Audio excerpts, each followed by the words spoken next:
Yo, everybody. Welcome to Off Panel, a weekly interview podcast about all things comics. Joining me today is the writer of comics like Outcast, The Walking Dead, and Oblivion Song, which just debuted in comic shops everywhere. It's Robert Kirkman. Thanks for coming on, Robert. Hey, thanks for having me. I'm very excited to be here. So, before we dive into Oblivion Song and everything else you have going, which is a lot, I wanted to start with where you are as a creator, because, like, one of my favorite questions in comics is, I'm always curious about why people do comics. Like, why is comics the medium that they want to tell stories in? And you're kind of, you're at an interesting point. You're at a point where you don't really need comics anymore in theory. Like, so my question for you is, like, why do you keep coming back? What is it about comics that just speak to you as a storyteller? Yeah, I mean, it's hard to, I guess put it into words, but I don't know. I mean, you grow up loving a thing, and it's got a special place in your heart, and it's something that is real meaningful to you, and all that kind of terrible nonsense. But I don't know. I mean,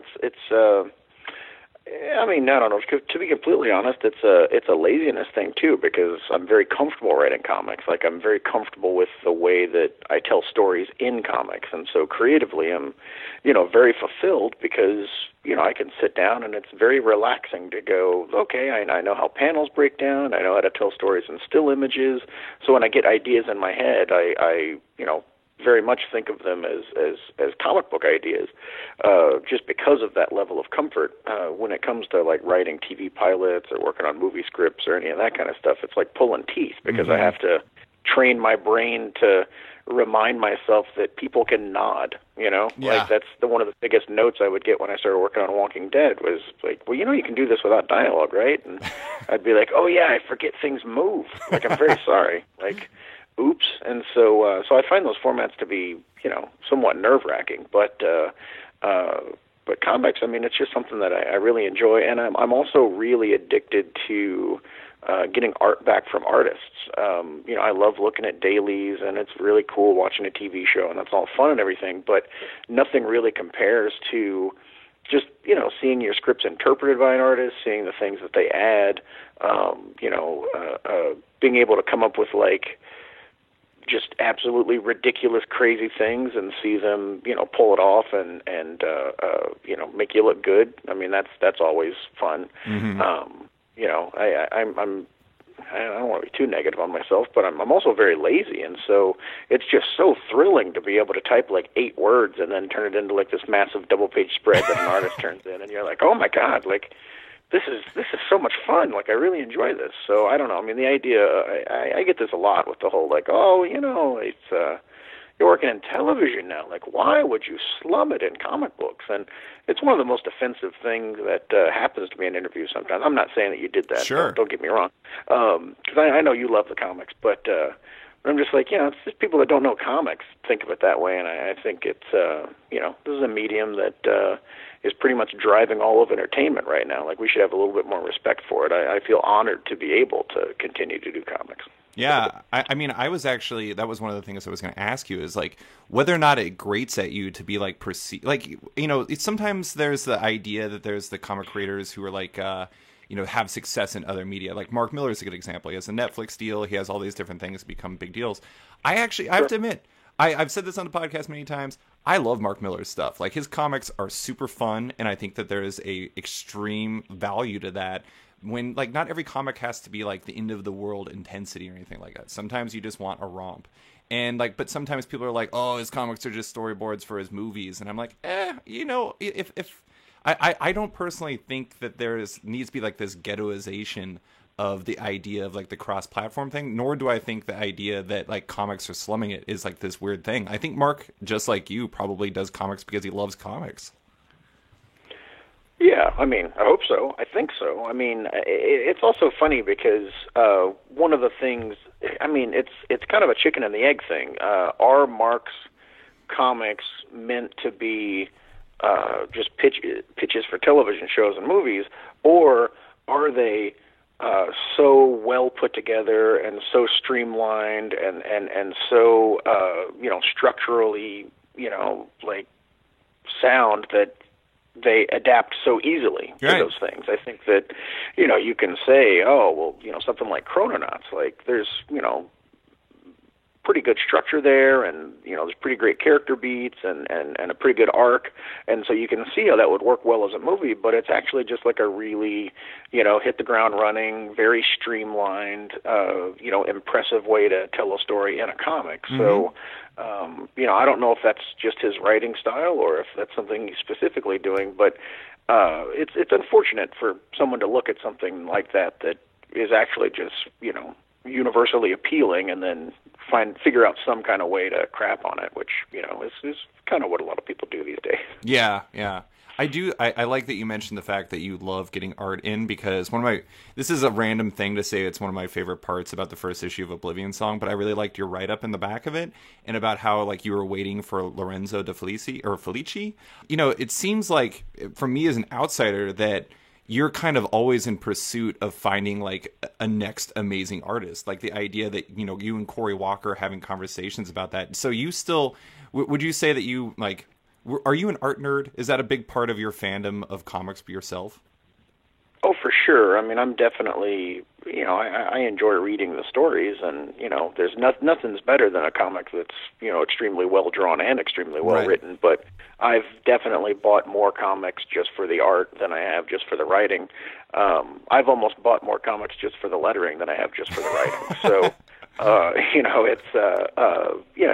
it is an art form, and, I think that, that's the stuff that entertains me. I mean, I don't know. I love working with new artists. I love, that grace period where you're figuring out how artists interpret your scripts and, what they're capable of and all that kind of stuff. I mean, it's just a really exciting process, and being able to kind of, draw a line in the sand and go, okay, this is as big as we can get, and then continually try to cross it and see artists rise to that challenge is a lot of fun. I mean, 15 years of trying to break Ryan Ottley, like there's no better thing, and then having him continually like go, oh my God, I had no idea I could do this. Like, oh yeah, 4,000 characters on a double-page spread, good to go. These three guys are going to fly through a planet and smash it, and that's going to take 8 consecutive 2-page spreads. Have a good time. That's just it's the best.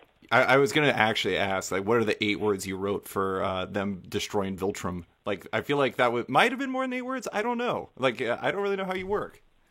Yeah, I'd have to look back at the script, but every now and then it's a little bit more than that. And unfortunately, yeah, sometimes it's a 2-page spread that's like 2 pages typed.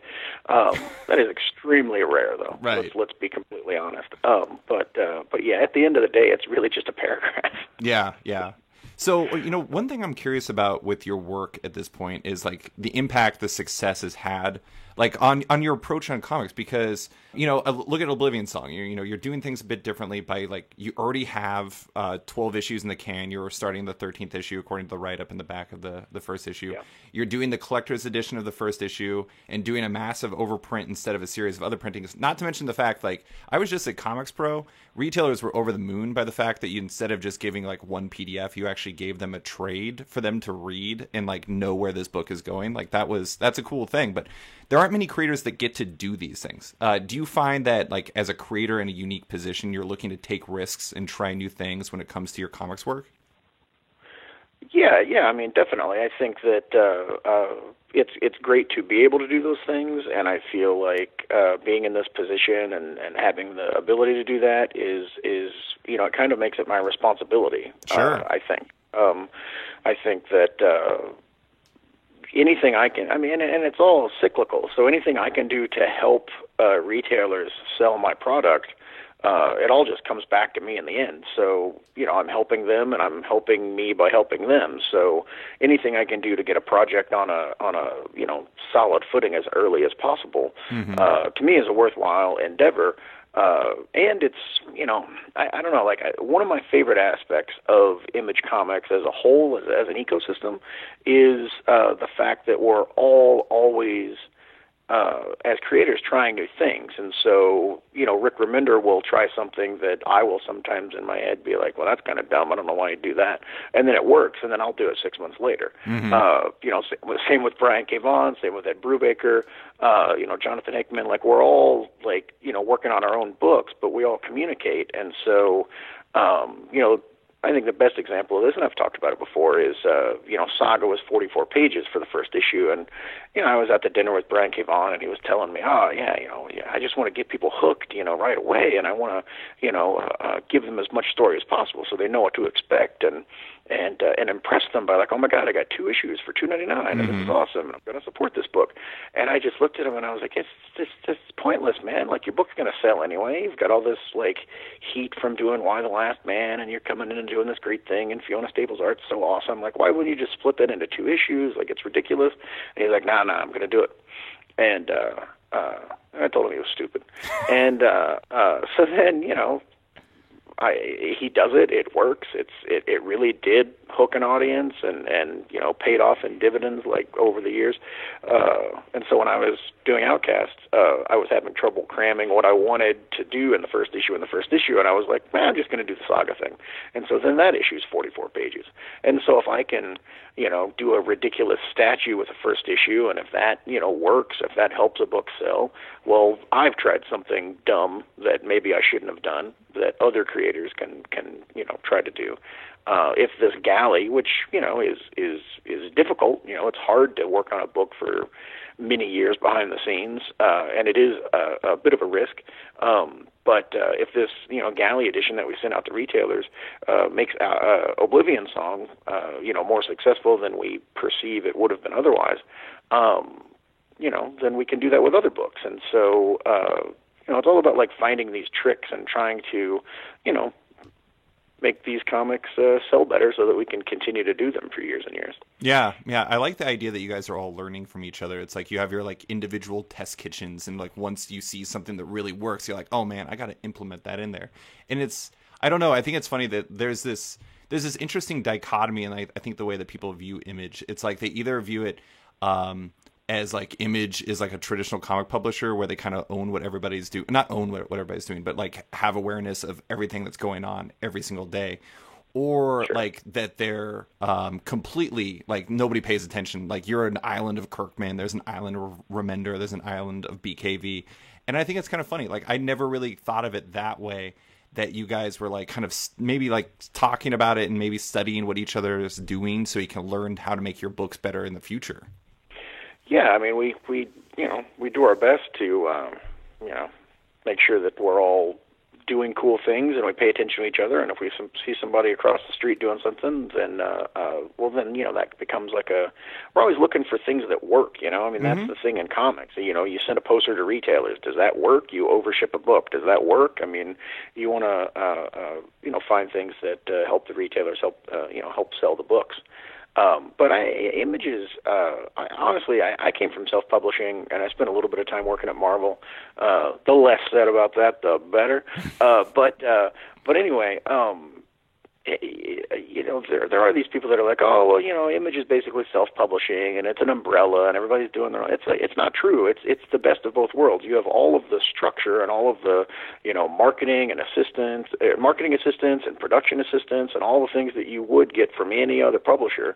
But you also own everything completely, and you have complete freedom. I mean, freedom to do whatever you want and try whatever you want. I mean, Eric Stevenson and I are constantly talking on the phone about, we really wish this creator wouldn't do that. We feel like it might hurt their book, but they're really adamant about trying it, and so whatever. And then, once a creator says, I want to try this, I want to try that, I want to do this, then you get 100% support from the company, and it's such a unique environment.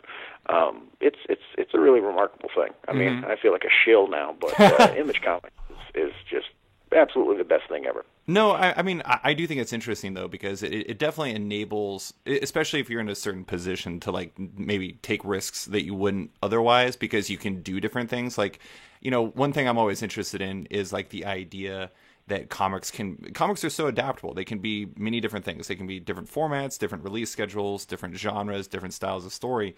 and it's like having that kind of freedom allows you to do all kinds of different things. Like one thing that I had one of my patrons actually ask about, the Passenger, the graphic novella you and Charlie Adler were doing, and I'm not going to get into that because I'm sure like that's somewhere, but do you Still coming.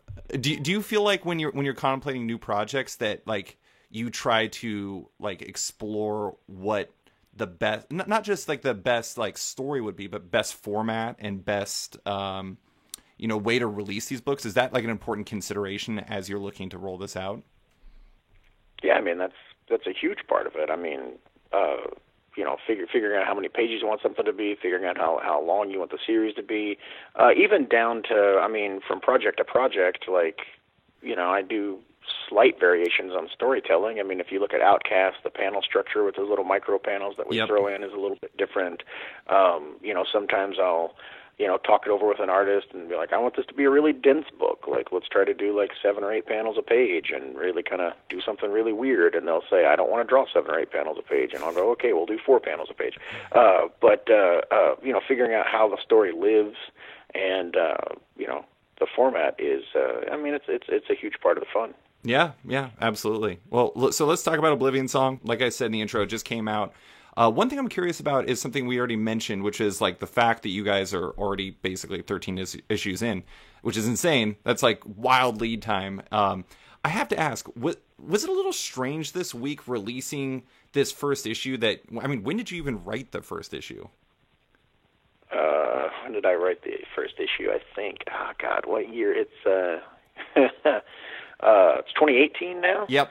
So I think it was June of 2016. Oh wow. Maybe.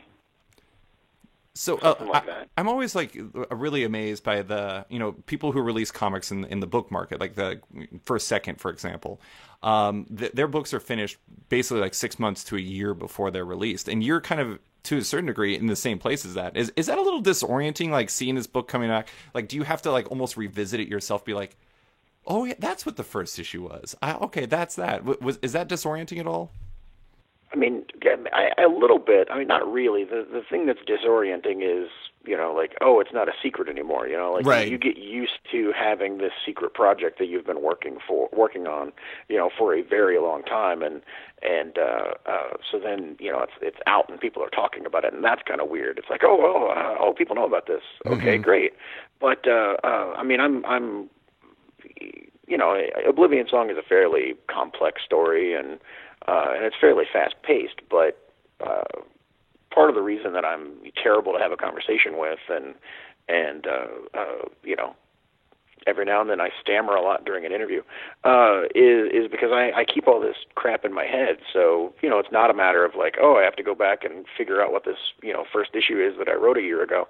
I know the first issue better than I know the 12th issue because I'm constantly like looking back and paying attention to what's going on and monitoring things, and I do that on all my books. And so I don't know where I'm going with that, but no, I remember it. I remember it because I remember all this crap because that's the priority in my life. I don't remember my wife's favorite cereal, but I do remember what happened on like page 7 of Oblivion Song 2.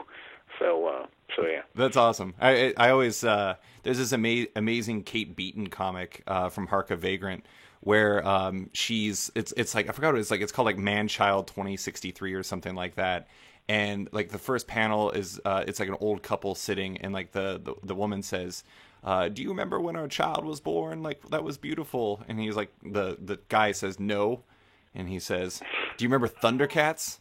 That was awesome. And I was just like, it always is what I kind of think of when I think of like comic fans, because it's like I can tell you when Gambit's first appearance was in the X-Men, but I can't tell you like what like this person's name was that was in my class in college like 10 years ago or whatever. And that's the magic of comics. It's incredible. But yeah. So for listeners that don't know, what is Oblivion Song all about? Well, dear God, I still haven't distilled this down to a soundbite, which is frustrating. But it's a complicated idea, so whatever. But basically, 10 years ago, there was this event called the Transference, where a large chunk of the Philadelphia city landmass basically traded places with the landmass of another dimension. So 300,000 people on that landmass suddenly saw the city in the distance around them disappear to be replaced with, an alien world. All the people on Earth saw this big chunk in the middle of the city disappear to be replaced with this small chunk of alien world that was covered in monsters. And, it's this big cataclysmic event. Eventually, scientist Nathan Cole comes up with this technology to bounce back and forth between dimensions, and the government funds his team to start going over there and rescuing people, and they rescue people for nearly a decade. But as the years go on and as they rescue fewer and fewer people, they eventually shut that program down. And so as the story starts in the first issue, Nathan Cole has this technology that he's keeping together with spit and duct tape. All of his funding has been pulled, and he's working with these scientists that they kind of help him out so they can get like plant samples from the other dimension. And it's just the three of them that are helping Nathan go in there every day. He goes over into the dimension that eventually becomes known as Oblivion to rescue people. And it's something that is kind of ruining his life. He's absolutely obsessed. He's living in a world where people just want to forget this event that happened. They want to move on. They just want to live their lives. But he keeps trying to find people because his brother's lost over there, and he won't stop until he gets him back. I have to ask, have you ever watched The Leftovers? Yes. The part about the first issue that I liked the most was the concept even is the exploration of kind of how people react after like these types of, or like it's a rare thing, but like when a huge part of your world is taken away, like how do you react? How do you move on? And it is always interesting to see how people respond to these massive tragedies. It's kind of like in The Leftovers when like 2% of the population disappeared. It doesn't seem like this huge amount, but it's just like this random cross section of people. And for Oblivion Song, like the fact that a portion of this entire city was taken away, it's really fascinating in the first issue seeing how like the difference between Nathan, who can't move on, versus the rest. I think it's a really interesting and fertile territory to dive into. Well, thank you. Yeah, I mean, it's a lot of fun. It's a fun world to explore. And, you kind of think about, things like 9/11 or income inequality or, global terrorism. Like people just kind of, get used to things in a really odd way. I mean, it's the greatest strength and the greatest weakness of us as a civilization. We are very adept at normalizing things and going, okay, well, this is the foundation of our lives now. Let's bury that other stuff and move on. Right. And, it's sometimes not the best thing to do. Yeah, no, absolutely. And Nathan is not good at that. But, I did want to ask about like your approach to writing, because one thing I've always noted about your work is how, I don't know, I mean, for me, you feel character first. It feels like everything kind of comes out of that. And with Oblivion Song, which is a big sci-fi idea, it really feels built around its lead, Nathan Cole. Would you agree with me? Would you say that your writing style is like character first, or am I just wildly off base there? No, I 100% agree with that. I mean, I hate plot, so I think plot is terrible and boring. So, plot is really just so that it's not people talking in rooms the whole time. But the character stuff that's the part that interests me. I think if you really pay attention, most of my plots are fairly half-assed. It's like, you got to go over here, you got to do a thing. Great, done. Now we can just sit around and talk about our feelings. There we go. Yeah, I mean, it does, like, for Invincible, which is big superheroics. I was actually rereading it recently because I was writing a piece for Skybound about Invincible, at its end and everything. And one of the things that really stands out is just, like, there's a lot of times where it feels, like, kind of sitcom-y. It's really just kind of, like, Mark hanging out with people. And I think that's the reason why people love it, is because it's like the old Marvel Comics idea of relatability. Like superheroes work better when you can kind of see yourself in it. I think all stories really do. It's like you want to have for stories to succeed, you have to have a way in, and the only real way in is through people. It's not like I can associate with half of my city being taken away by a alien landscape taking it over. Like that's not relatable. Yeah, exactly. I mean, that's a really, universal thing, and it's all about, it makes the story more interesting too. If you, care about the characters, if you worry about their well-being. I mean, that's really the secret sauce of Walking Dead. I mean, it could just be, characters just going through a meat grinder all day long, and it'd be like, oh, look at the gore, that's cool. But if you're really worried about a character, if you care about a character, if you've grown very close to reading a character's stories and you are really invested in them, well, then that's when you can really torture an audience, and that's the most fun. Yeah, I was actually going to bring that up. It does seem like you're unafraid to break your own toys. It's like with your stuff. I feel like this is a semi-silly question, but it's also one I think some writers fear. How important is it for you to be unafraid to like literally kill your darlings, to like break everything so you can move forward and see what pieces are left? Well, I mean, it's the most important thing. I think, you can destroy a story. I mean, I think if I had killed 90% of the characters in Walking Dead in the first year, people would have been like, I don't know where does this book go? Like, I don't know what to do here. Rick's just so by you have himself. To be careful. Yeah. Don't overdo it. But yeah, I mean, I think that it's all about surprising people, and I think that putting characters through their paces and pushing them to limits that people don't expect. I mean, that's the thing that surprises people the most. Mm-hmm. So yeah, take out an eye every now and then. It's funny that you mentioned that, because I actually have a question specifically about Carl's eye later that associates with something. But I was curious. I had a listener question that was about your personal affinity for Erik Larson and Savage Dragon, and that's one thing that I think people sleep on about Savage Dragon is Erik was never afraid to break things, to change things up big time with Savage Dragon, and he's been doing it for 25 years, 26 years. Like, is that something? I mean, was that something you always wanted to do, or do you feel like that was partially like, oh man, like this Larson guy, he kind of showed me that is a thing that is really impactful and something I like to see in stories? Well, yeah, I mean, the epic tale of Savage Dragon that, he's been telling since '92, I mean, was my favorite comic in my youth, and it's definitely a huge influence on me. I mean, even something like The Walking Dead, where you wouldn't necessarily notice it. I mean, it's got the same cliffhanger structure, it's got the same two-page spreads, it's got, it's all, the way that Erik moves a story and the way that Erik, is constantly surprising people, I mean, is definitely an influence on everything that I do. And, that's the kind of entertainment that I've always gravitated towards, things that, are, shocking, startling, disorienting. I mean, that's really, the stuff I enjoy. But anyone out there who, actually wants to, do comics, I mean, if you haven't read the first 100 issues of Savage Dragon, I mean, you're missing a bedstone of comic book greatness. Mm-hmm. Yeah, no, I mean, it's funny because you mentioned The Walking Dead has that influence in there, because naturally I would think, Invincible.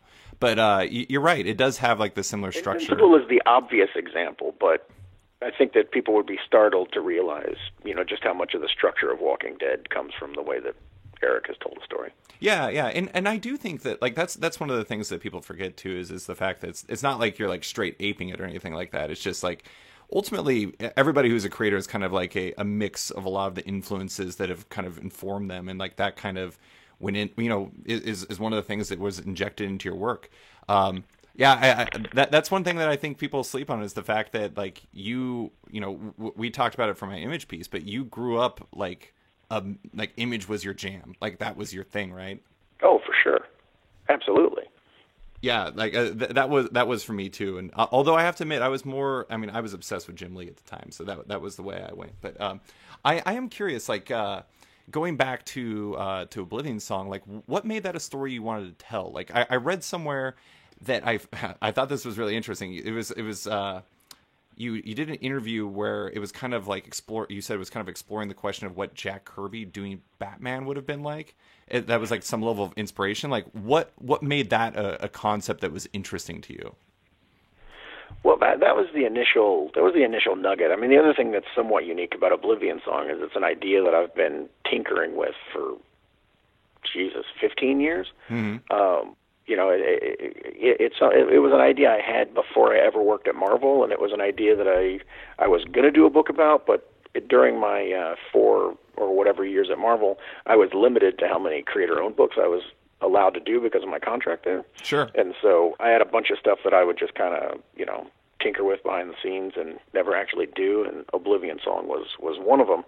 And it started because, I read this article where someone was talking about, how Kirby had never done Batman and, what a crazy, run on Batman would have been. And so I was starting to think about, like, the new gods and, what Kirby maybe would have done and the kind of, like, new, devices and tech that he would have given Batman, and thinking about Batman flying around on one of those like Orion sleds. Oh yeah, different things. And I was like, like that'd be a fun book to do, like a sci-fi Batman. Oblivion Song is couldn't be further from a sci-fi Batman than you could get, but he does kind of have a cape, I guess. I guess that just goes to show how an idea can start in a certain place, and then over time evolve into something, completely different. Mm-hmm. It is really interesting to see that, because when I saw that, and I'd already read the first issue, I was like, man, that doesn't seem like totally reflective of it. But so I am curious, like in the back of the first issue, you talk about how you met Lorenzo De Felici, or you found out about him through Cory Walker. And I do want to give a shout out, because Lorenzo is like staggeringly good. Like I'm kind of astonished that I'd never seen his stuff before. He's very reminiscent to James Herron for me, and James Herron is basically my favorite artist. I'm curious, like, how did the book evolve from that original idea, but also like once Lorenzo got on, like did he have an impact on how you approached the story once he came in? Yeah, for sure. I mean, the world itself doesn't even really exist until the artist is brought in. So, right. I had vague ideas of, this guy does this, and I had that opening scene, and I knew where I wanted the story to go. But as far as, like, what the creatures looked like and what their physicality was and how you interact with them, I mean, that's all stuff that comes from, seeing his designs and things like that. So, also the characters Duncan and Bridget, like, it's almost like hiring a good actor. Mm-hmm. If you're working on a television show and you hire an actor that kind of rises above the plan that you had for the character, well, then you change the plan for that character. And mm-hmm. Melissa McBride and Carol in The Walking Dead is a good example of that. And so, like, when I see how Lorenzo draws Duncan and Bridget, I'm like, oh, well, I can do a lot more with these characters. They're really, interesting-looking characters. And Lorenzo, I was telling him about Duncan, and I said, he lived in Oblivion for like 5 years, and so he actually spent a lot of time there. So he's, suffering from PTSD, and he's, got some real issues that he's dealing with. And Lorenzo was like, well, what if he still wears his shoes? Ooh. And I was like, what do you mean? He's like, what if he still like got these ratty old shoes that he was wearing, that he wore the whole time he was in Oblivion? And I was like, oh yeah, that's great. He's got like this little like personality tick where he only feels comfortable if he's still wearing those ratty shoes. And it's stuff like that where there's visual things like that sometimes a comic book writer might not initially think of. And so Lorenzo's been adding little things like that and stuff too. And every now and then he'll send me story ideas. I mean, there's some very cool stuff that'll be coming up in the series significantly later, but where he's like, oh, what if this happened with the belt, or what if this happened with a creature in the other dimension, and just little ideas for scenes, ideas for action sequences, things like that. I mean, it's all very useful. And look, man, at the end of the day, I get credit for that stuff anyway, so who cares? Yeah, I mean, it does seem like you have a long legacy. I mean, this is going to sound like I'm talking about you stealing stuff or something like that, but like with like Cory Walker, it's funny because I was writing this piece, that piece about Invincible, and it's like I kind of, it just kind of seemed like Cory Walker was gone and it was just Ryan Ottley, but it sounds like he was kind of always a sounding board for you about all this stuff, right? Yeah. I mean, Cory has a really great story sense. I mean, he would, tell me that he doesn't, but he's really good at keeping things unique, and he's really good at keeping things unexpected, which is great. I mean, there's some fun. We did this miniseries Destroyer, and they, I'm going to get blue for a minute, but it was a mature book. Page 4 of Destroyer was a splash page of Destroyer stabbing a guy with a gun. Oh my God! And the gun's coming out of his back, and while he is stabbing the guy, he's saying, "Guns are for pussies." It's a pretty iconic moment in that series. And we started working on that, and Corey was like, "Oh, I think it'd be pretty funny if he stabbed a guy with a gun and was like, 'Guns are for pussies.'" And I was like, "Oh, wow, it's great. It's great. It's like one of the marquee moments of that book." Now I feel like I'm not getting any credit for the things I come up with, but it's fine. It's fine.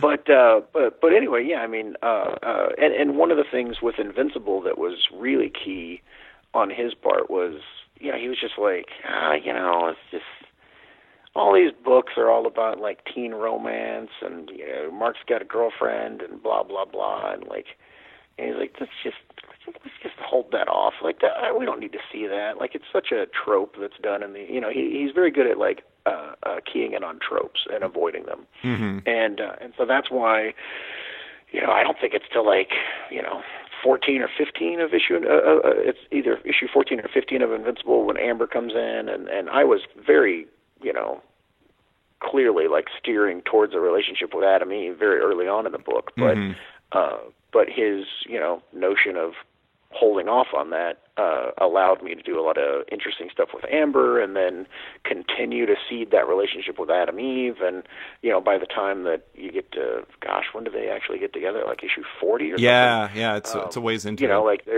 There's such a real friendship that's been built between them, that their relationship is a lot more nuanced and a lot more real, and the audience is really invested in them getting together because it's taken so long, and it's really it's a much better thing than if I had just had them start dating in issue 8 or whatever. Mm-hmm.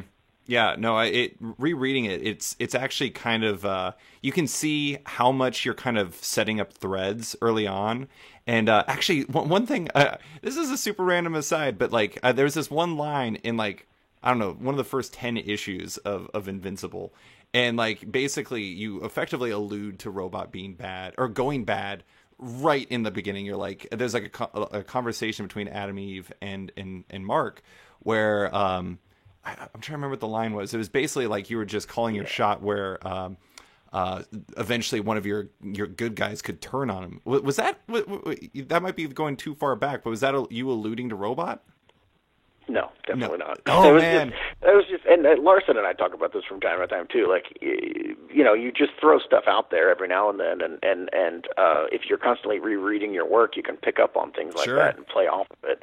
But it's very easy to build a tapestry that looks like you've planned everything and isn't exactly there. I mean, that said, there are things where issue 34, there's this version of this group, version of the Guardians of the Globe that come from the future to save Mark because he's been stranded in this other dimension, and that very much set up some things with different characters joining the Guardians of the Globe 40 issues later, and and I knew exactly where I was going with some of that stuff, and there are things in the last issue, 144, that were set up in issue 54 when Mark goes into the future and encounters Immortal and he's the king of the world and stuff. So, we did a lot of stuff where we had very far-reaching plans and set things up, years in advance. And then there were other things where we just came up with stuff on the fly, and it just looked like we had it planned. Yeah, it is funny.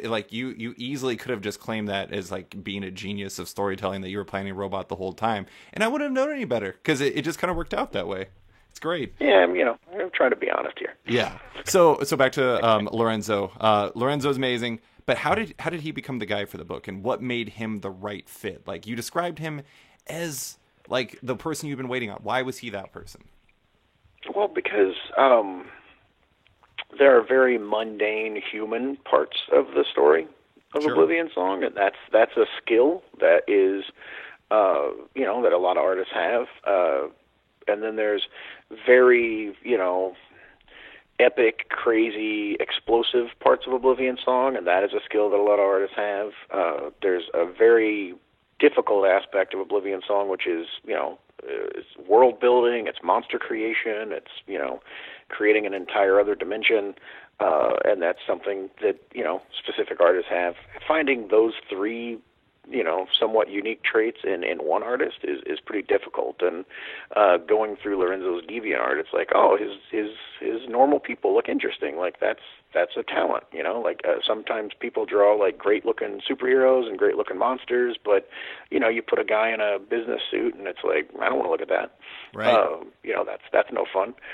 And so, you know, his people are interesting. He's got really cool, really unique like creatures that he's drawn that I found on his site, and then, you know, he's got some, you know, cool splash pages, some cool action shots and stuff like that. And he was someone that was, you know, extremely well rounded and you know, could do a book that has all of these different elements thrown into it.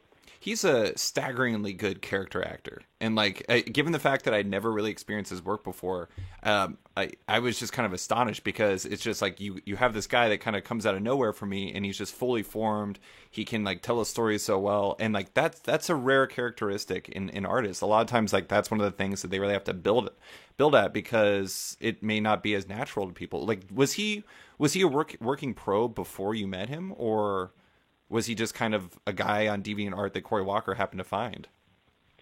Well, he was a working pro, but he had done much less work than I thought he had done. So he had a ton of different pages from different projects on his site, but because I'm not Italian, I don't know what the hell they're publishing over there. I just, you know, I thought I was looking at, you know, Italian Arthur Adams, or, you know, somebody that had been around for decades. I mean, for all I knew, Lorenzo De Felici was, you know, 65 years old. So I really had no clue. I actually hesitated to talk to him a few times, because I was like, this guy, he's doing his, you know, French albums and Italian comics, and, you know, who knows what he's, you know, who knows if he wants to work in America, or, you know, if he wants to work with me or anything. And then I was like, you know what, I'm just going to do it. And I knew that he was doing a Dylan Dog book at the time, because he had been publishing, or he'd been putting pages of that on his site. But what I didn't realize was that he had mostly been a colorist. He's actually colored some random issues of Spider-Man for Marvel in the mid to late aughts. Is that what we're calling those now? Yeah, I think it's aughts. The aughts, sure. And then he's colored a bunch of stuff in Italy, and he was actually trying to like break in as an illustrator. And so he had done Dylan Dog, and he had just taken a gig doing this French album called Infinity 8, I think. But I caught him, you know, very much at the beginning of his career, like as he was starting to kind of explode overseas. And so I nabbed him, and I brought him to America. And so all of those amazing Italian and French comics that you were going to get from him, those won't exist now. Yeah, because he's yours. I feel very proud about that. Yeah, that's great. So I did want to ask about your collaborators in general. Like, you've worked with Ryan Ottley, Cory Walker, Paul Azaceta. Betty Breitweiser is a golden god in my mind, and maybe the best colorist in comics. Charlie Adlard. You know, those creators are like astonishingly great. But I mean, you look at Paul, like look at somebody like Paul on Outcast versus somebody like Ryan on Invincible, and they're like very stylistically different. And obviously you don't want the same thing for Outcast that you want for Invincible, but is there something you look for in specific? Is it just kind of filling all of those roles that you were talking about before, where you can do the storytelling, and you can do the small scenes, and you can do the big scenes, or is there something else that you look for in particular? I mean, it's a few things. I mean, with Paul on Outcast, you know, it's you know, you look for those things like Oblivion Song, like can he draw monsters, can he do action, can he do, you know, normal people. But with Outcast, it's you know, are his pages moody? You know, can he do emotion? I mean, and Outcast is really, I mean, it's remarkable that it's as successful as it is, because it's, you know, it's people in cars. You know, there's exorcisms from time to time. There's a lot of hanging out in houses. It's got some cool intrigue, and it's very moody, and I'm very proud of the book. But it's Paul's art being, you know, interesting to look at, that keeps you moving through that story, because it is a very grounded human story. I mean, it's people in shirts, for God's sake. There's not even a sword in that entire book. Even the demons are just people in shirts. Yeah. So you need to have somebody that can carry that, and it was difficult to find someone that could do that on Outcast. But there's also this other aspect, which I think is at least 50% of it, which is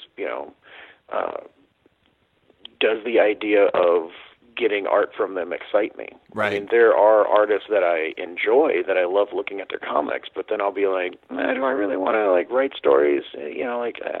I'm fine with looking at art from other books, for that person. There really this really intangible thing where I look at Paul's art, I look at Ryan's art, I look at Charlie Adlard's art, Lorenzo's art, anybody I'm working with, and I'm just like, I love seeing this stuff. I must see more of this stuff. There's an excitement to it that makes them stand out to me. Yeah, I was actually really appreciative when Outcast was first announced. I was a huge fan of Paul. I love the Mignolaverse, so the BPRD 1946 stuff was totally my jam. I actually thought Graveyard of Empires was a really great book. And I felt like he was the type of artist that was just waiting for the right project for him to become a big name in comics. I feel like he was an artist, but he hadn't quite hit it big. And I don't know, that guy is just an absolute killer. And him and Betty are just perfect together. Well, Paul's a weird case because, I always loved his work. I didn't even realize when I started talking to him that he had never done more than 5 or 6 issues of anything. Right. He just traveled from book to book to book to book, and it was something that didn't even occur to me as a fan of his. And so when we were talking, and I was like, yeah, regular monthly series, and he was like, oh, I've never done one of those. And I was like, what? Hold the phone. Are you kidding? And so, yeah, convincing an artist, giving them the platform, the ability to, sit in a place and relax in that one place and keep doing work in that one place, I think is really cool. I mean, the fact that he's, oh God, what is he working on now? 35 or 36 of issue Outcast, of Outcast. It's great that he's got this big long run, and it'll keep going for a while. So yeah. Yeah, it's been cool seeing how he's kind of evolved as it went along. I mean, you look on all of your books and you can see that, Ryan Ottley, my God, that dude goes from I'd never heard of him to all of a sudden he's the best artist, a superhero artist, period.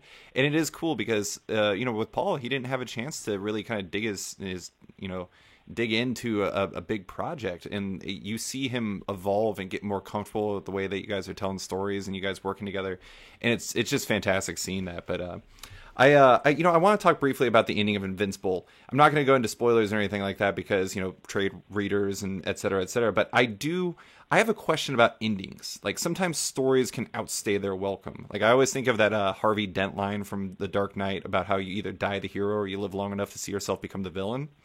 Sure. Was it important for you to end Invincible before it became a book that was was tired and was something that wasn't something that you really loved and were just kind of doing, going through the motions on almost? Well, yeah, I definitely wanted to end it before I got to a point where I was just going through the motions. Sure. It wasn't really that much of a concern. I still love those characters. It's actually hard not writing issues of that book right now. Right. But I think it was just, when you do these books, Walking Dead and Invincible, both, 15 years old, mm-hmm. It's a constant, struggle to build the story and continue to top yourself. I feel like if you look back at the run of Invincible, every 12 issues we were telling different kinds of stories with bigger scope, mm-hmm. and things would get a little bit crazier and a little bit elevated, and there was a progression there. It's a little easier to do in Walking Dead because I'm trying to think of an example of anything that, like there's like a tractor trailer with flamethrowers. I could do that. I'm building to that. Like, who knows? Like it's very small stuff that continues to elevate the world of The Walking Dead. Once we're cracking planets apart and fighting on the surface of the sun, you kind of run out of places to go. Sure. So that was a concern. And then, I had started writing toward an end as an exercise. Mm-hmm. Because after we got through the Viltrumite War and all of that stuff, I didn't really have this, very far-off event to continue to build toward. Right. And so I was trying to come up with what the far-off event I would build toward would be to keep the, story moving and make sure that I was, moving toward a goal so that I could build on the way to that. Mm-hmm. And so I just artificially was like, I'll just pretend that I'm going to end it at this point, and I'll work towards that. Yeah. And as I kept working toward that, and it's kind of hard, I'm trying not to go too into the weeds with the writing process, but once you have the end point in mind, or once you have a goal in mind, as you're getting there, the story just gets deeper and deeper and deeper because, when you're writing the first part of that, you're writing, all the other parts along the way. Mm-hmm. And so by the time you get to step 15, you've been working on step 15 since step 1. Right. And so things just get crazier and crazier and more dense as you go. At least that's the way I work. And so as I'm getting close to that ending, I'm like, oh, this is really working out, and this is really cool. And, oh, now I've come up with this part. Now I've come up with this part. Now I've come up with this part. And it got to a point where I was like, wait a minute, if this isn't the ending, I don't know how to top this. Yeah. And then I started to realize, like, well, Invincible,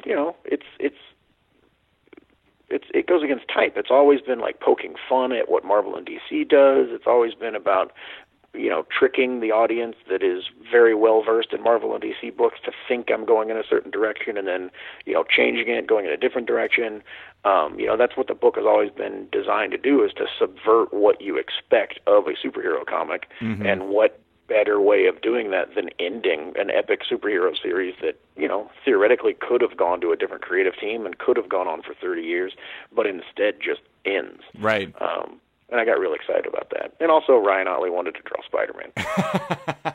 That's a good reason.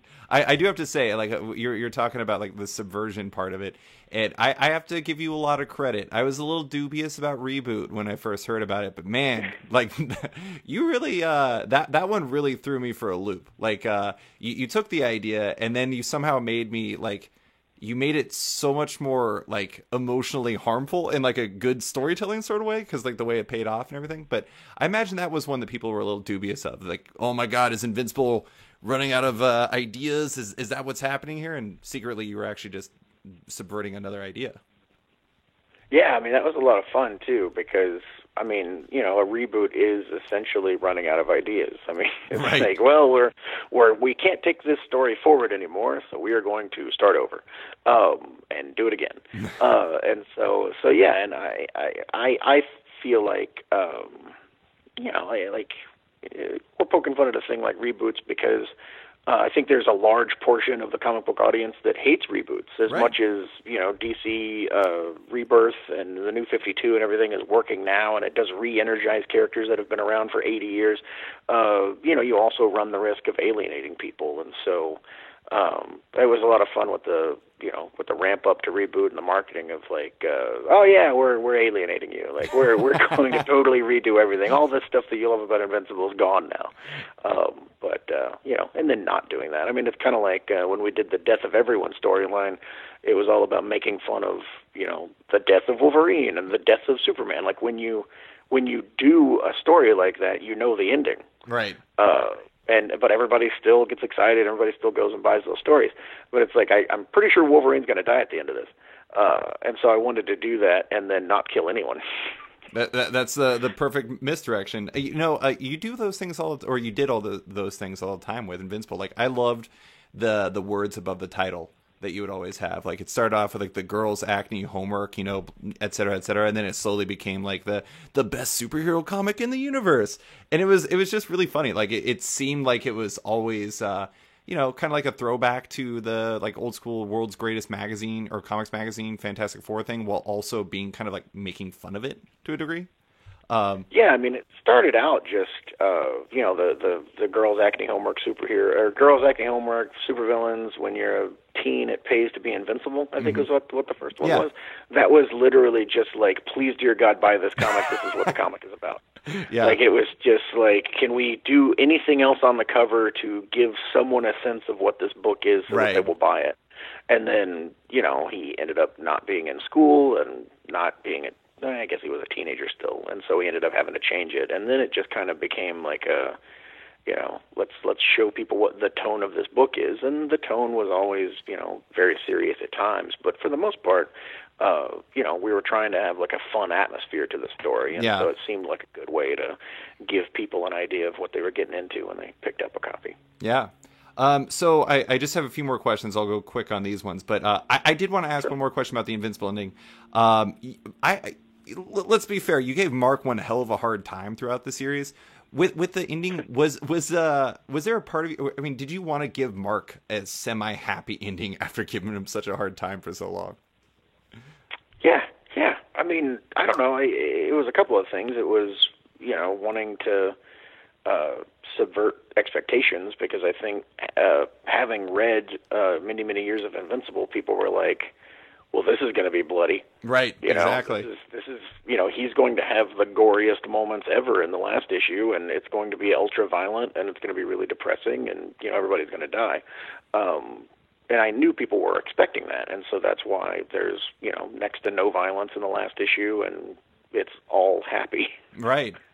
And but like, I love these characters, and it was as much me saying goodbye to these characters as it was me, sending them off into the sunset for the audience. And to me, Mark and Adam Eve and Tara and Marky, and like, they still live in my head, and they're still doing things.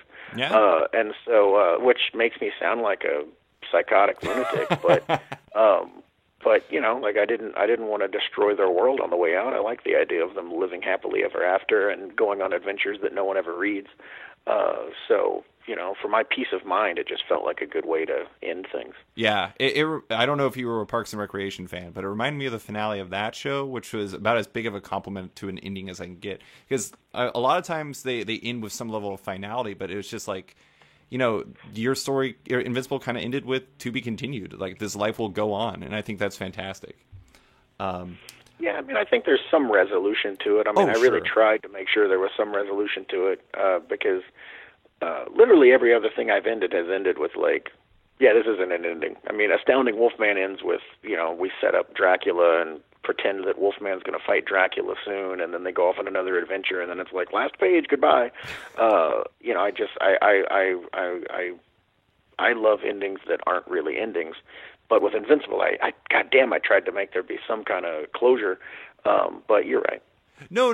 I mean, there was, but at the same time, they're not all dead, which is a welcome. I actually was, I was one of the bloody camp. I thought everybody was going to be dead by the end of it. One thing I want to ask about is, I had this one. I told you about the fact I was going to bring up Carl's missing eye. I had this experience one time where I was in my local comic shop, and there was a couple that were looking through a box of Walking Dead comics because they had, like, kind of laid them out because Walking Dead, the TV show, was so popular. And they looked at this cover where they had Carl missing an eye on it, and they said, I remember this very specifically. They said, "This comic is wrong. Carl has an eye." Like, and I just remember thinking that was really hilarious. But at the same time, you have a fair amount of other people working in your sandboxes and iterations of each existing in different mediums. Like, what is that like for you, seeing all these different takes and kind of headcanons for fans that exist about work that you created, but don't necessarily have, like, complete control on, I guess? Well, it's super weird and super nerve-wracking. I mean, like, I'm constantly meeting with the Telltale people on the game, and I'm like, no, that's better than anything I thought of. Like that part's not fun. Or especially, like, if I'm in the writer's room on the show and they've taken some kind of story of mine and added something to it, and I'm like, well, Well, of course, if I had my story to build off of, I would have come up with something that good. But, well, damn it, I didn't think of that the first time around. God damn it, that stuff's frustrating. But it's really fun and it's really gratifying. I mean, the audience part of it is fascinating. I can't remember exactly what it is.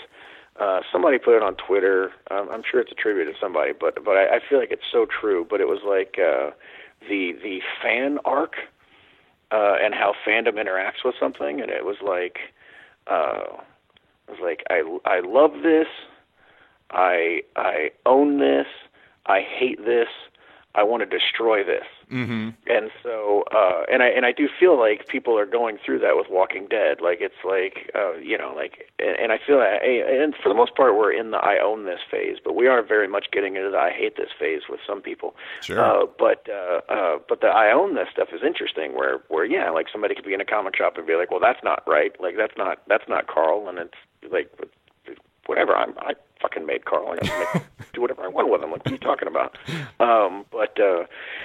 Yeah, I get Twitter responses sometimes where it's like, the story shouldn't have gone in this direction. It's like, who are you to tell me that? But, like if I want the story to be something you don't like, that's my right. Yeah. But yeah, it's a fascinating journey to be on with The Walking Dead, just because, there are so many people that have their opinions that are watching it, that, and there's so many people behind the scenes that are working on it. It's a very, very weird experience. Mm-hmm. It's funny that you mentioned the Telltale series, because I'm like a massive fan of the Telltale Walking Dead series. I just think it's like genuinely amazing.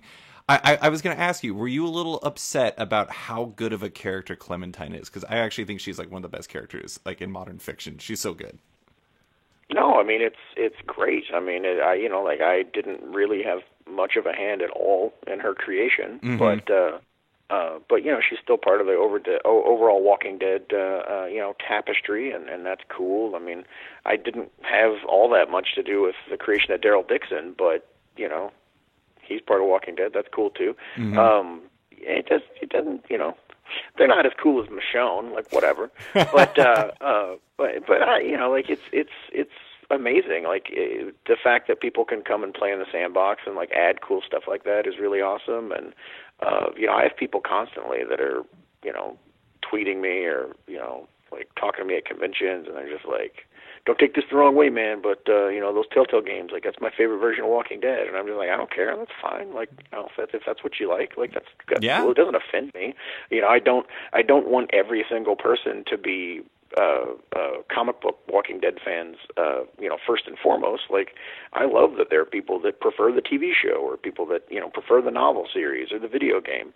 To me, it reflects on the strength of the brand, and like that at the end of the day is what you want. You want people that support all forms of The Walking Dead. Otherwise, the entire house of cards is going to collapse. Mm-hmm.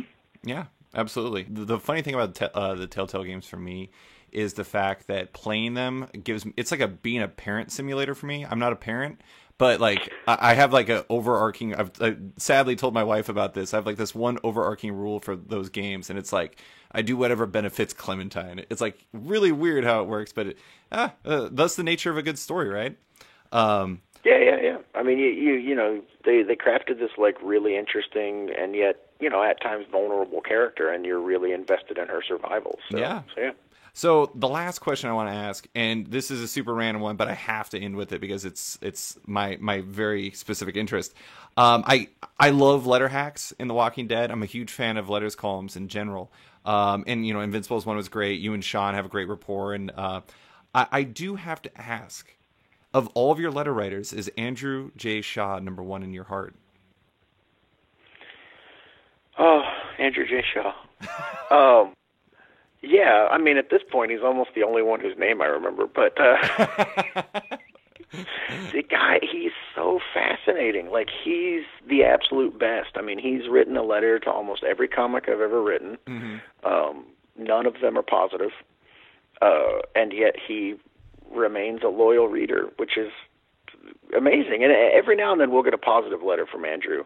And I'm just like, man, what did we do? Yeah. Like, he actually liked this issue. Because his letters are usually like, yeah, not my favorite book this week.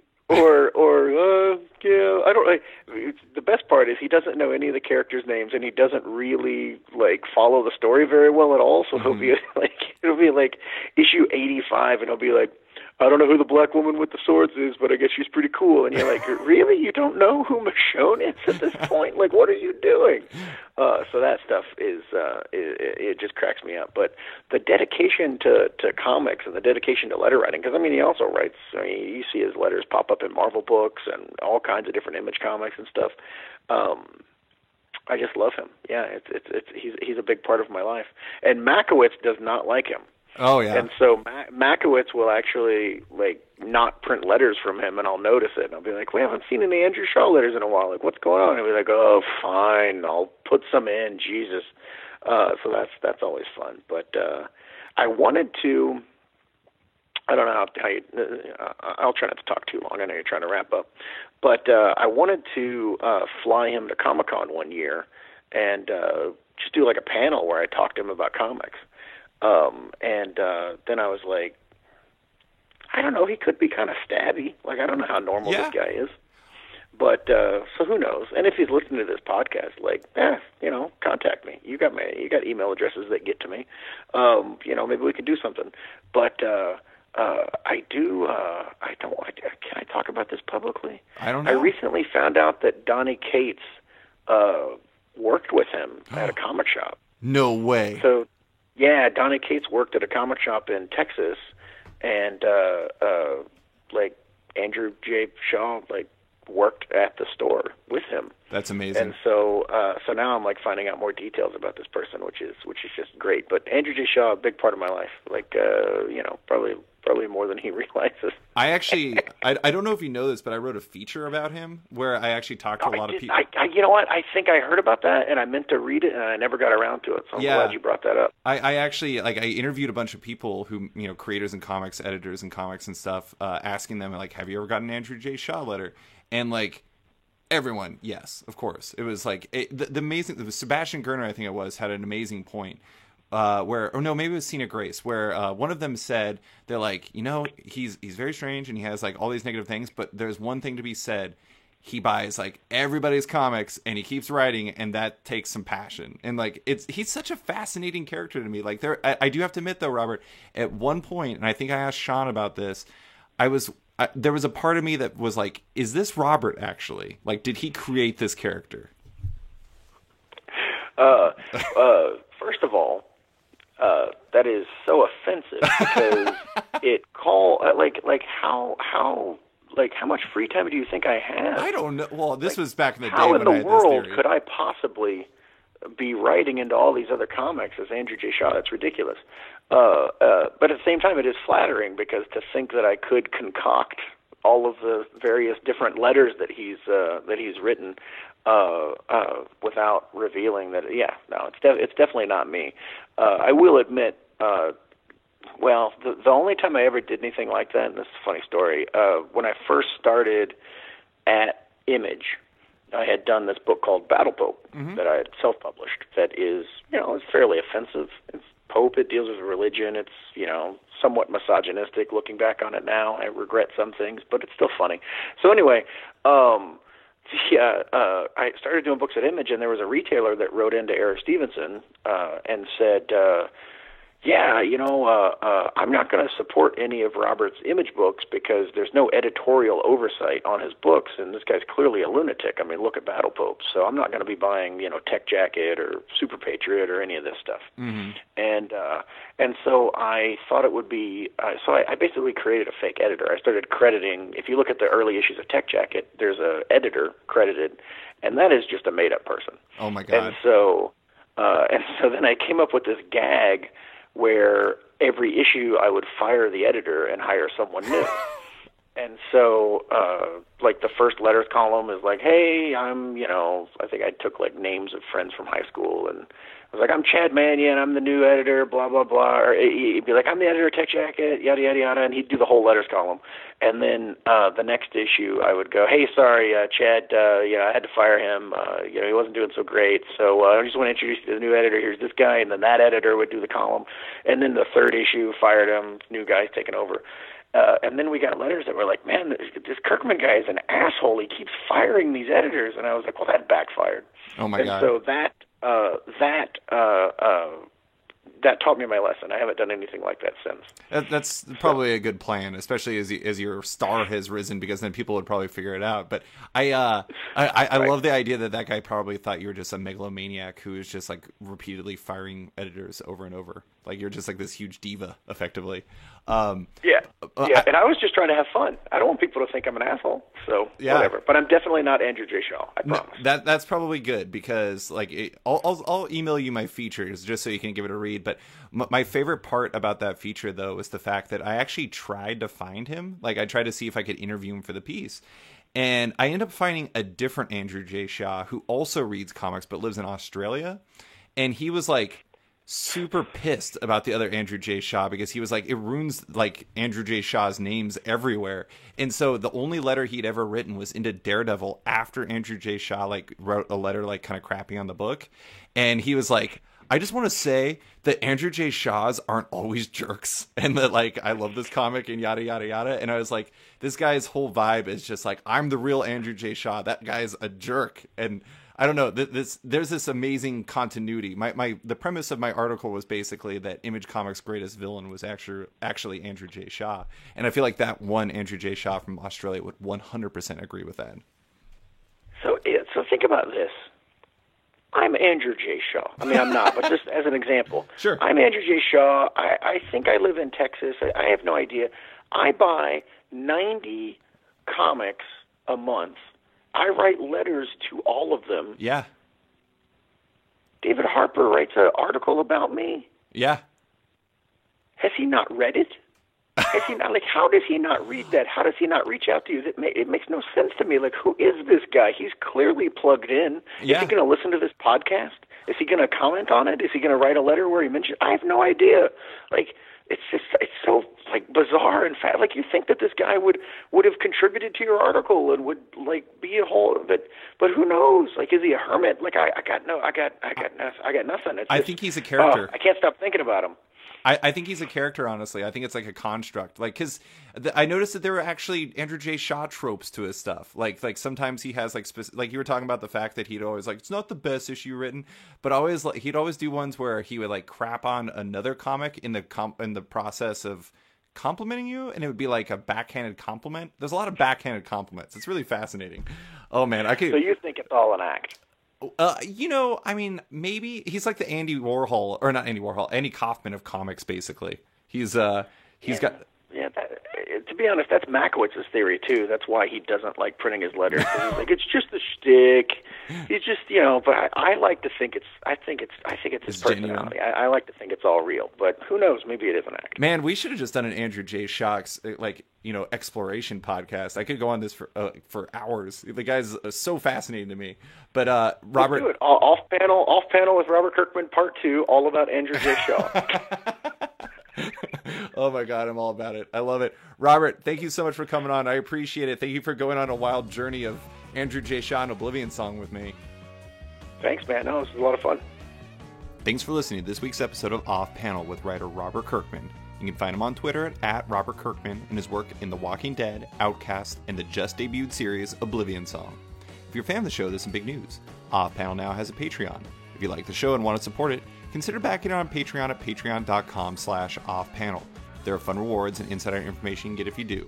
Big thanks to all my existing patrons, including Mike Gillis, Adam Bogert, Xavier Files, Maria Schweitzer, Matthew Taylor, Tyler Turner, Dan Guarino, Dan Lee, Nick Patera, Jacob Sorelli, Ford Gilmore, David Baraldi, Evan Blazer, Brian McRae, Ira James Udaskin, Benjamin Birdie, Henning Allers, Modern Magic Stories, Nick Hall, Bruno Batista, Abraham Reisman, Adrian Diaz, Bobby Angus, Bjorn Basin, Darren Neely, John Hendricks, Steve Anderson, Michael Perlman, Phil Nall, Ian Maxfield, Cliff Chang, Benjamin Shipper, Colin McMahon, Chris Palmer, Maxwell Schmidt, Scott McGovern, Nathan Fairbairn, Kat McKenzie, Lou Iovino, Christopher Carter, Nicholas Kesslake, Greg Rucka, Ryan Mail, Adam Highfield, Nicholas Gardner, Andrew Corrigan, Fiona Staples, Chris Morris, Chris O'Halloran, Mark Abnett, Mike Murphy, Michael Shirley, Tom Barnett, Jim DiMonacos, Norbert, Nick Lowe, James Kaplan, and Mission Comics and Art in San Francisco.